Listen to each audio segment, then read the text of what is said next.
Sun travels வடமாகாணத்தில் சட்டபூர்வமான அனுமதியுடன் இயங்குகின்ற visa consultants and ticket agent. உங்கள் பெறுமதியான கடவுச்சீட்டுகள், ஆவணங்கள் போன்றவற்றுக்கு பாதுகாப்பான அனுமதி பெற்ற நிறுவனம் சன் டிராவல்ஸ்.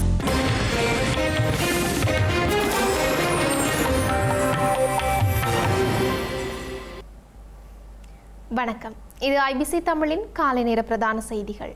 முதலில் தலைப்புச் செய்திகள். திருகோணமலை துறைமுகத்தை நோக்கி பயணிக்கும் ஈரானின் IRIS புஷ்ஷர் கப்பல். அமெரிக்காவின் அச்சுறுத்தலை இலங்கை எதிர்நோக்கும் அபாயம். ஸ்ரீலங்கா கடற்படையினரால் மீட்கப்பட்ட ஈரான் கப்பல் பணியாளர்கள் வெளிசரை கடற்படை முகாமிற்கு கொண்டு செல்ல நடவடிக்கை. மத்திய கிழக்கு போரில் நடுநிலை என்கிறார் அனுர. நாட்டின் வளங்களை பயன்படுத்த அனுமதி இல்லை எனவும் தெரிவிப்பு. ஸ்ரீலங்கா ஜனாதிபதியின் செயற்பாட்டை பாராட்டிய நாமல் சர்வதேச சட்டத்தின் கீழ் செயற்படுமாறும் கோரிக்கை. ரஷ்யாவிடமிருந்து மசகு எண்ணெயை பெற இந்தியாவிற்கு அனுமதி. 30 நாள் அவகாசம் வழங்கிய அமெரிக்கா. ஈரானுக்கு எதிரான தாக்குதல்களை வலுப்படுத்தும் இஸ்ரேல் மற்றும் அமெரிக்கா ராணுவ பலத்தை தகர்க்க உள்ளதாகவும் தெரிவிப்பு. தொடர்வன விரிவான செய்திகள். அமெரிக்காவின் தாக்குதலுக்கு இலக்காகும் என்ற அச்சம் காணப்படும் ஈரானிய கடற்படை கப்பலான IRIS புஷ்ஷர் கப்பல் திருகோணமலை துறைமுகத்திற்கு கொண்டு செல்லப்படவுள்ளதாக ஸ்ரீலங்கா ஜனாதிபதி அனுரகுமார திசாநாயக்க தெரிவித்துள்ளார். குறித்த போர்க்கப்பல் இலங்கையை நோக்கி பயணித்தமை தொடர்பில் பல்வேறு தரப்பினரும் சந்தேகங்களை வெளியிட்டனர். இந்த நிலையில் ஜனாதிபதி அலுவலகத்தில் நடைபெற்ற விசேட ஊடகவியலாளர் சந்திப்பில் ஸ்ரீலங்கா ஜனாதிபதி அனுரகுமார திசாநாயக்க இந்த தகவலை வெளியிட்டுள்ளார்.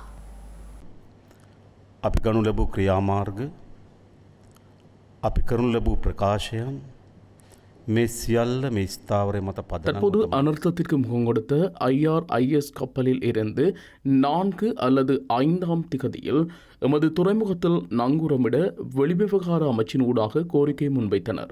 நாம் அது குறித்து ஆராய்ந்து கொண்டிருந்தோம். எமது வெளிவிவகார அமைச்சர் ஈரான் வெளிவிவகார அமைச்சருடன் இது தொடர்பாக கலந்துரையாடினார். தூதரக பாதுகாப்பு அதிகாரிகளுடன் பாதுகாப்பு தரப்பினரும் ஆராய்ந்தனர். கப்பலின் ஒரு இயந்திரத்திற்கு பாதிப்பு ஏற்பட்டுள்ளதாக எமக்கு அறிவிக்கப்பட்டுள்ளது. எமது கடற்பரப்பில் பின்பற்ற வேண்டிய சர்வதேச உடன்பாடுகள் உள்ளன. யுத்தத்துடன் தொடர்புள்ள ஒரு தரப்பினருக்குரிய கடற்படை கப்பல் என்பதால் நடுநிலையான நாடு என்ற வகையில் அவ்வாறான கப்பல் தொடர்பில் செயற்படுவது என்பது குறித்தும் ஐநா சமுத்திர சட்டம் 1907 சட்டம் ஊடாக வழங்கப்பட்டுள்ள அதிகாரங்கள் என்பவற்றின் அடிப்படையில் அவர்களுடன் தொடர்ச்சியாக கலந்துரையாடினோம். இது சாதாரண நிலைமை அல்ல. நடுநிலையான நாட்டில் ஒரு தரப்பினருக்குரிய கப்பல் ஒன்று எமது துறைமுகத்திற்கு பிரவேசிக்க அனுமதி கோரப்பட்டிருந்தது. அதனை சர்வதேச சட்டங்கள் மற்றும் சர்வதேச உடன்பாடுகளுக்கு அமையவே கையாள வேண்டும். இதனை அவசரப்பட்டு செய்ய முடியாது. சட்டங்கள் மற்றும் சர்வதேச பிணைப்புகள் தொடர்பில் இருதரப்பும் ஒரு புரிந்துணர்விற்கு மற்றும் உடன்பாட்டிற்கு வர வேண்டும். எமது கடற்படை அதிகாரிகளும் அந்த கப்பலின் மாலுமியுடன் ஈரான் தூதரகத்துடன் கலந்துரையாடியுள்ளனர். இந்த கலந்துரையாடலின் பின்னர் கப்பலில் உள்ளவர்களையும் கப்பலையும் எமது கட்டுப்பாட்டின் கீழ் கொண்டுவர நாம் தயார் என அறிவித்தோம். கப்பலில் இருப்போரை மீட்கவும் கப்பலை நங்கூரமிடும் இடம் தொடர்பிலும் பொது உடன்பாட்டிற்கு வந்தோம். கொழும்பு துறைமுகத்திற்கு அருகிலே இந்த கப்பல் நிறுத்தப்பட்டிருந்தது. கொழும்பு துறைமுகம் எமது பிரதான வர்த்தக துறைமுகம் ஆகும். இந்த கப்பலை இங்கு நிறுத்துவது எமது கடல் சார்ந்த வர்த்தகத்திற்கு தாக்கத்தை ஏற்படுத்தும். சில கப்பல் நிறுவனங்கள் தமது காப்புறுதி கட்டணங்களை அதிகரிக்கும் நிலை ஏற்படலாம். அதனால் அந்த கப்பலை திருகோணமலைக்கு எடுத்துச் செல்ல முடிவு செய்தோம். கப்பலில் இருப்போரை கொழும்பு துறைமுகத்திற்கு அழைத்து வருவதற்காக எமது கடற்படையினர் அங்கு மீட்பு பணியில் ஈடுபட்டுள்ளனர். 208 பேர் கரைக்கு அழைத்து வர நடவடிக்கை எடுக்கப்பட்டுள்ளது. அதில் 53 அதிகாரிகளும் 84 கெடட் அதிகாரிகளும் 48 சிரேஷ்ட கடற்படையினரும் 23 கடற்படையினரும் உள்ளனர். அவர்களை எமது படகுகளில் ஏற்றி கொழும்பு துறைமுகத்திற்கு அழைத்து வர நடவடிக்கை எடுத்துள்ளோம். அதன் பின்னர் ஈரான் கடற்படையினரும் எமது கடற்படையினரும் இணைந்து கப்பலை திருகோணமலைக்கு எடுத்துச் செல்ல நடவடிக்கை எடுப்பார்கள். எனவே நாம் தெளிவான நிலைப்பாட்டிலேயே இருக்கின்றோம். எந்த நாட்டிற்கும் பக்கசார்பாகவோ எந்த நாட்டிற்கும் அடிபணிந்தோ நாம் செயற்பட மாட்டோம். எமது நாடு இறையாண்மையுள்ள நாடு. அரசாங்கம் என்ற வகையில் எமது கடற்பரப்பு தொடர்பிலும் எமது நாடு தொடர்பிலும் எமது மக்கள் தொடர்பிலும் எமக்கு பொறுப்புள்ளது. அவையும் எமக்கு முக்கியமானவை. எமது நடுநிலை போக்கை பாதுகாத்து எமது மனிதாபிமானத்தை எவ்வாறு வெளிப்படுத்துவது எமது நிலைப்பாடாக இருந்தது. எந்த நாட்டு பிரஜையும் இவ்வாறான மோதலினால் உயிரிழப்பதை நாம் ஏற்கவில்லை. சகல பிரஜைகளினதும் உயிர்கள் எமது உயிர்களுக்கு சமனானதாக கருதி செயற்பட வேண்டும். அதற்கமையவே நாம் இந்த முடிவுகளை எடுத்து செயற்படுத்தினோம். இலங்கையின் கடற்பரப்பிற்கு அருகில் அவசர நிலையை தொடர்ந்து நங்கூரமிடப்பட்டுள்ள ஈரானிய கடற்படை கப்பலான IRIS புஷர் கப்பலில் உள்ள பணியாளர்களை கொழும்பு துறைமுகத்திற்கு அழைத்துச் சென்றுள்ளதாக ஸ்ரீலங்கா கடற்படை தெரிவித்துள்ளது. இலங்கையின் கடற்பரப்பிற்கு அருகில் அவசர நிலையை தொடர்ந்து நங்கூரமிடப்பட்டுள்ள ஈரான் கடற்படை கப்பலில் இருந்த 208 பணியாளர்கள் ஸ்ரீலங்கா கடற்படையினரின் உதவியுடன் நேற்றிரவு பாதுகாப்பாக கொழும்பு துறைமுகத்திற்கு கொண்டு செல்லப்பட்டுள்ளனர். இவர்களை வெலிசரை கடற்படை முகாமிற்கு கொண்டு செல்ல நடவடிக்கை எடுக்கப்பட்டுள்ளது. அதே நேரம் குறித்த கப்பல் திருகோணமலை துறைமுகத்திற்கு கொண்டு செல்லப்படவுள்ளது. மனிதாபிமான அடிப்படையில் ஈரானிய கடற்படை கப்பலான IRIS புஷரை திருகோணமலை துறைமுகத்திற்கு கொண்டு செல்ல ஸ்ரீலங்கா ஜனாதிபதி அனுரகுமார திசாநாயக்க மேற்கொண்ட தீர்மானத்தை பொதுஜன பெரமுனவின் நாடாளுமன்ற உறுப்பினர் நாமல் ராஜபக்ச வரவேற்றுள்ளார். ஸ்ரீலங்கா பொதுஜன பெரமுனவின் நாடாளுமன்ற உறுப்பினர் நாமல் ராஜபக்ஷ சமூக ஊடக தளமான எக்ஸில் வெளியிட்டுள்ள பதிவில் பிராந்திய மோதலுக்கு மத்தியில் இலங்கை நடுநிலை நிலைப்பாட்டை பேணுவதன் முக்கியத்துவத்தை இந்த நடவடிக்கை பிரதிபலிப்பதாக கூறியுள்ளார். தேவைப்படும் பட்சத்தில் மனிதாபிமான உதவிகளை தொடர்ந்தும் வழங்குவதோடு சர்வதேச சட்டத்தின் கீழ் இலங்கை தனது கடமைகளை நிலைநிறுத்துவது அவசியம் என்றும் கூறினார். வளைகுடா பிராந்தியத்திலும் உலக அளவிலும் அமைதி மற்றும் ஸ்திரத்தன்மையை பேணுவதற்காக மோதலில் ஈடுபட்டுள்ள அனைத்து தரப்பினரிடையேயும் பேச்சுவார்த்தையை ஸ்ரீலங்கா அரசாங்கம் தொடர்ந்தும் ஊக்குவிக்கும் என்றும் அவர் நம்பிக்கை வெளியிட்டுள்ளார். மத்திய கிழக்கு நாடுகளில் நிலவும் மோதல் தொடர்பில் ஸ்ரீலங்கா அரசாங்கம் நடுநிலை வகிப்பதாக ஜனாதிபதி அனுரகுமார திசாநாயக்க விசேட ஊடகவியலாளர் சந்திப்பில் தெரிவித்துள்ளார். மத்திய கிழக்கு நாடுகளில் நிலவும் மோதலின் போது சர்வதேச ரீதியிலான எந்தொரு மோதல்களின் போதும் நடுநிலை வகிக்கும் நிலைப்பாட்டிலேயே ஸ்ரீலங்கா அரசாங்கம் செயற்படுவதாக ஜனாதிபதி அனுரகுமார திசாநாயக்க தெரிவித்தார். எமது நிலம், எமது கடற்பரப்பு, எமது வான்பரப்பு என்பவற்றை மோதல்களின் போது எந்த வகையிலும் எந்த ஒரு நாட்டிற்கும் சார்பாகவோ எந்த ஒரு நாட்டிற்கும் பாதிப்பு ஏற்படுத்தும் வகையிலோ பயன்படுத்த அனுமதிக்கப் போவதில்லை எனவும் கூறினார். மோதல் ஆரம்பமானது முதல் அரசாங்கம் மேற்கொண்ட நடவடிக்கைகள் எமது நிலைப்பாட்டிற்கு உட்பட்டதாகவே முன்னெடுக்கப்பட்டதாக கூறினார். ஸ்ரீலங்கா மின்சக்தி அமைச்சர் குமார் ஜெயக்கொடிக்கு எதிராக லஞ்சம் மற்றும் ஊழல் ஒழிப்பு ஆணைக்குழு வழக்கு தாக்கல் செய்ய நடவடிக்கை எடுத்துள்ளது. 2015ஆம் ஆண்டு உரக்கூட்டு தாபனத்தில் பணியாற்றிய போது தனியார் நிறுவனத்திற்கு சட்டவிரோத லாபம் ஈட்டி தந்ததாக குறிப்பிட்டு வலசக்தி அமைச்சர் குமார் ஜெயக்கொடிக்கு எதிராக லஞ்சம் ஒழிப்பு ஆணைக்குழு நீதிமன்றத்தில் வழக்கு தாக்கல் செய்ய உள்ளது. இலங்கை மின்சார சபையின் பணிகள் மற்றும் கடமைகளை மறுசீரமைத்து ஸ்ரீலங்கா எரிசக்தி அமைச்சர் குமார ஜெயக்கொடியினால் அதிவிசேட வர்த்தமானி அறிவித்தல் ஒன்று வெளியிடப்பட உள்ளது.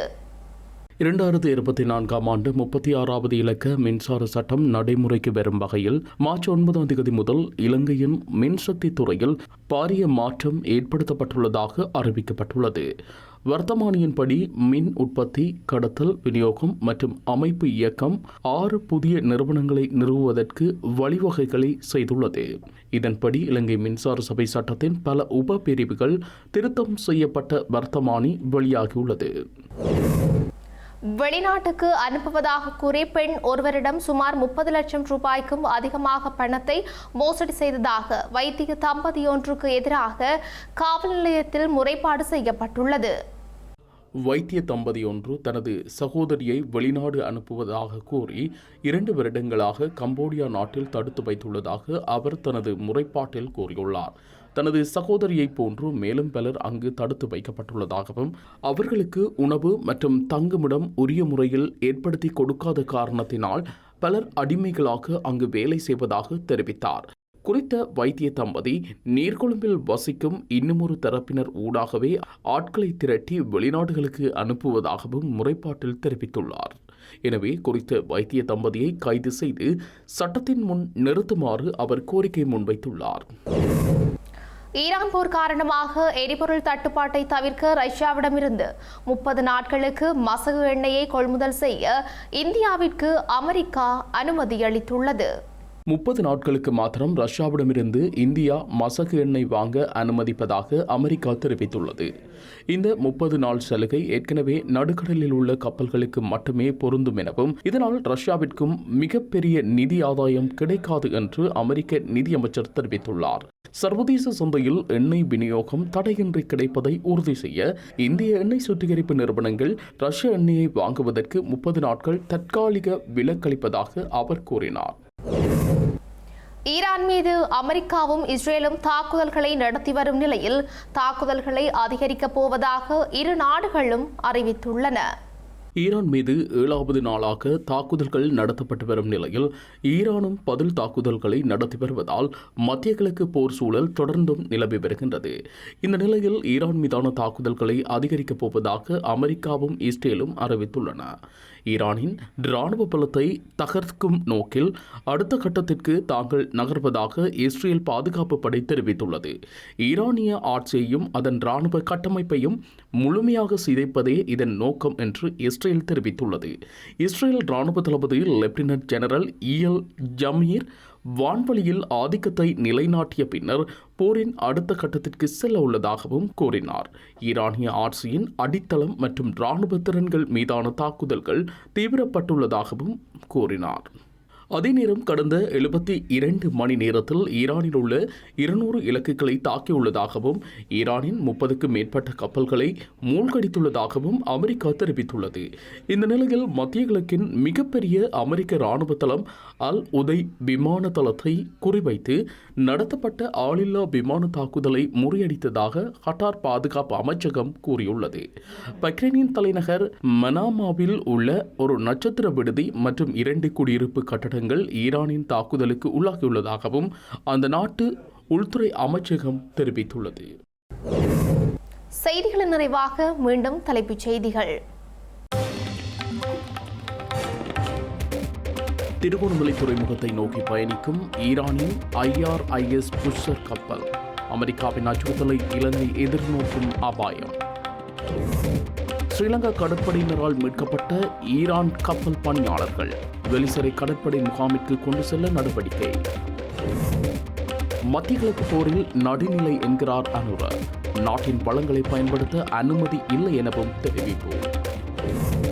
ஸ்ரீலங்கா ஜனாதிபதியின் செயற்பாட்டை பாராட்டிய நாமல் சர்வதேச சட்டத்தின் கீழ் செயற்படுமாறும் கோரிக்கை. ரஷ்யாவிடமிருந்து மசகு எண்ணெயை பெற இந்தியாவிற்கு அனுமதி. 30 நாள் அவகாசம் வழங்கிய அமெரிக்கா.